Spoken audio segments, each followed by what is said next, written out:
ನೀವು ಹೀರೋ ಆಗಬೇಕು ಅಂತ ಬಂದವರ, ಕಲಾವಿದ ಆಗಬೇಕು ಅಂತ ಬಂದವರ ಅಂತ? ನಾನು ಡೈರೆಕ್ಟರ್ ಆಗಬೇಕು ಅಂತ ಬಂದವನು. ಹಾಗಾಗಿ ಉಳಿದಿದ್ದೆಲ್ಲ ನಂಗೆ ಬೋನಸ್ಸು.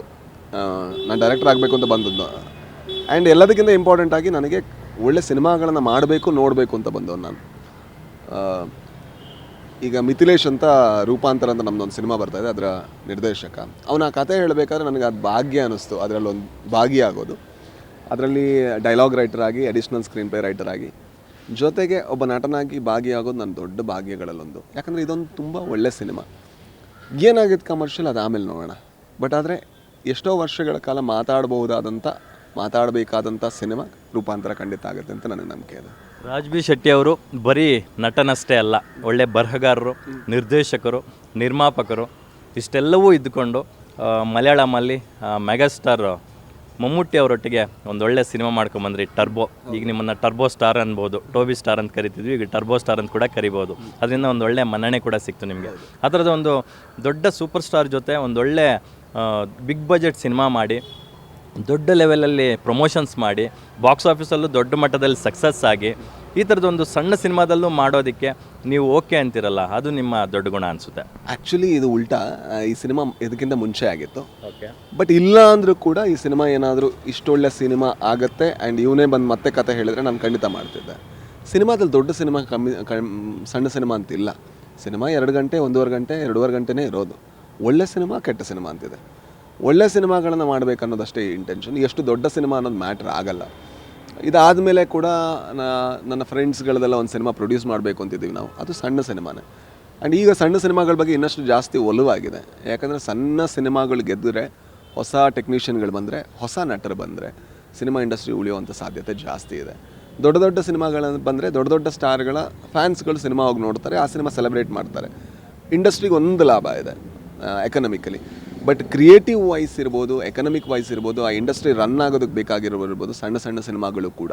ಸೊ ಅದ್ರ ಬಗ್ಗೆ ನನಗೆ ಒಲವಿದೆ. ಖಂಡಿತ ನಾನು ಮಾಡ್ತೀನಿ. ಈಗ ಸದ್ಯಕ್ಕೆ 2 ಕನ್ನಡ ಸಿನಿಮಾಗಳನ್ನು ಮಾಡ್ತಾಯಿದ್ದೀನಿ. ಅದರಲ್ಲಿ ಒಂದರಲ್ಲಿ ಅದೇ ಅನೌನ್ಸ್ ಆಗಿಲ್ಲ, ಹಾಗಾಗಿ ಮಾತಾಡ್ತೀನಿ. ಮುಂದಿನ ಘಟ್ಟದಲ್ಲಿ ಅದನ್ನು ಮಾತಾಡ್ತೀನಿ. ರೂಪಾಂತರ ಪರ್ಟಿಕ್ಯುಲರ್ ಆಗಿ ಸಿನಿಮಾ ಬಗ್ಗೆ ಮಾತಾಡೋದಾದರೆ, ಟ್ರೈಲರ್ ಲಾಂಚ್ ಆಗಿದೆ, ಒಂದೊಳ್ಳೆ ಅಪ್ರಿಷಿಯೇಷನ್ ಸಿಗ್ತಾ ಇದೆ. ಏನೋ ಆಂಥಾಲಜಿ ಅಗೇನ್ ಒಂದು ವಿಭಿನ್ನ ಪ್ರಯೋಗವಂತೂ ಮಾಡಿದ್ದೀರಾ. ಶೆಟ್ರ್ ಬಳಗ ಅಂತಂದಾಗ ಪ್ರಯೋಗಗಳಿಗೆ ಅಲ್ಲಿ ಏನು ಕೊರತೆ ಇರಲ್ಲ. ಆ ನಿಟ್ಟಿನಲ್ಲಿ ಇದು ಯಾವ ರೀತಿಯ ಪ್ರಯೋಗ ಆಗುತ್ತೆ ಅಂತಕ್ಕಂಥದ್ದು?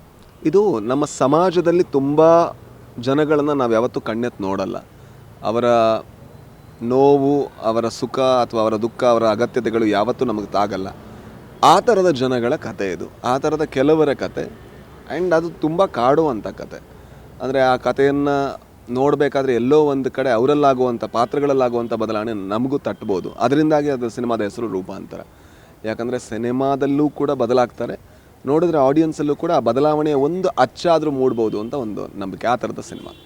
ಮತ್ತೊಂದು ಪ್ರಶ್ನೆ ಕೇಳೋದಾದರೆ, ಸಾಕಷ್ಟು ಜನ ಕಲಾವಿದರು ಇತ್ತೀಚೆಗೆ ಅಪ್ಕಮಿಂಗ್ ಕಲಾವಿದರು ಅಂತ ನಾವೇನು ಕರಿತೀವಿ, ಎಲ್ಲರೂ ಇಂಡಸ್ಟ್ರಿಗೆ ಬರ್ತಕ್ಕಂಥವ್ರು ನಾವು ಹೀರೋ ಆಗಬೇಕು ಅಂತಂದೇ ಬರ್ತಾರೆ. ನಮಗೆ ಬಿಲ್ಡಪ್ಗಳಿರಬೇಕು, ಫೈಟ್ಗಳಿರಬೇಕು, ಒಳ್ಳೆ ಡ್ಯಾನ್ಸ್ ಇರಬೇಕು ಅಂತ, ನಮ್ಗೆ ಒಳ್ಳೆ ಹಾವಭಾವ ಗೊತ್ತಿರಬೇಕು, ಒಂದು ಒಳ್ಳೆ ಎಮೋಷ್ನಲ್ ಸೀನ್ನ ಎಕ್ಸಿಕ್ಯೂಟ್ ಮಾಡಬೇಕು, ನಾನೊಬ್ಬ ಕಲಾವಿದನಾಗಿ ಗುರುತಿಸ್ಕೋಬೇಕು ಅನ್ನೋ ತುಡಿತ ತುಂಬ ಕಡಿಮೆ. ಐ ಥಿಂಕ್ ಎರಡೂ ಥರದ ವರ್ಗಗಳು ಇಂಡಸ್ಟ್ರಿಯಲ್ಲಿ ಇರ್ತಾರೆ. ಕಲಾವಿದರಾಗಬೇಕು ಅಂತ ಇರೋರು ಇರ್ತಾರೆ, ಸ್ಟಾರ್ಗಳಾಗಬೇಕು ಅಂತ ಇರೋರು ಇರ್ತಾರೆ. ಆದರೆ ಏನಾಗುತ್ತೆ ಅಂತ ಹೇಳಿದ್ರೆ, ಕಲಾವಿದರಾಗಬೇಕು ಅಂತ ಇರೋರಿಗೆ ಅವಕಾಶಗಳು ಎಷ್ಟೋ ಸಲ ಸಿಗಲ್ಲ. ಈಗ ಗೋಪಾಲ್ ಕೃಷ್ಣ ದೇಶಪಾಂಡೆ ಕಲಾವಿದರಾಗಬೇಕು ಅಂತ ಇದ್ದವರು ಇವತ್ತು ಕಲಾವಿದರಾಗಿ ಮೆರೀತಾ ಇರೋರು. ಅಚ್ಯುತಣ್ಣ ಕಲಾವಿದರಾಗಿ ಎಲ್ಲ ಕಡೆ ಮೆರೆದಿರೋರು.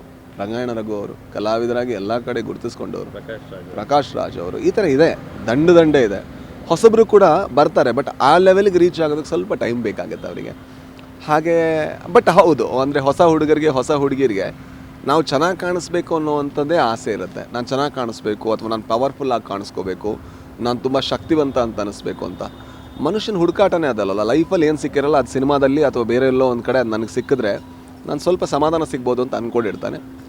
ನನಗೆ ಆ ಥರದ ಇನ್ಸೆಕ್ಯೂರಿಟಿಗಳಿಲ್ಲ. ನಾನು ಚೆನ್ನಾಗಿ ಕಾಣಿಸ್ಬೇಕು ಅನ್ನೋದಕ್ಕೆ ನಾನು ಇರೋದೇ ಇಷ್ಟು ಅಂತ ನನಗೆ ಗೊತ್ತು. ಆ್ಯಂಡ್ ನಾನು ಪವರ್ಫುಲ್ಲಾಗಿ ಕಾಣಿಸ್ಬೇಕು ಅಂದರೆ ಅನ್ನೋದಕ್ಕೆ ನಾನು ಎಷ್ಟು ಸಣ್ಣವನು ಅನ್ನೋದು ಗೊತ್ತು ನನಗೆ ಪಾತ್ರಗಳು ನನ್ನನ್ನು ಕಾಡಬೇಕು, ನನಗೆ ಮಾಡೋಕ್ಕಾಗುತ್ತಾ ಅನ್ನೋ ಭಯ ಹುಟ್ಟಿಸ್ಬೇಕು. ಆ ಒಂದು ಇನ್ಸೆಕ್ಯೂರಿಟಿ ನನ್ನಲ್ಲಿ ಕ್ರಿಯೇಟ್ ಮಾಡಿದ್ರೆ ಮಾತ್ರ ನಾನು ಒಬ್ಬ ಒಳ್ಳೆಯ ವಿದ್ಯಾರ್ಥಿ ಆಗ್ತೀನಿ. ಆ ಒಳ್ಳೆಯ ವಿದ್ಯಾರ್ಥಿ ಒಳ್ಳೆಯ ಕಲಾವಿದನಾಗೋದು ಸುಲಭ.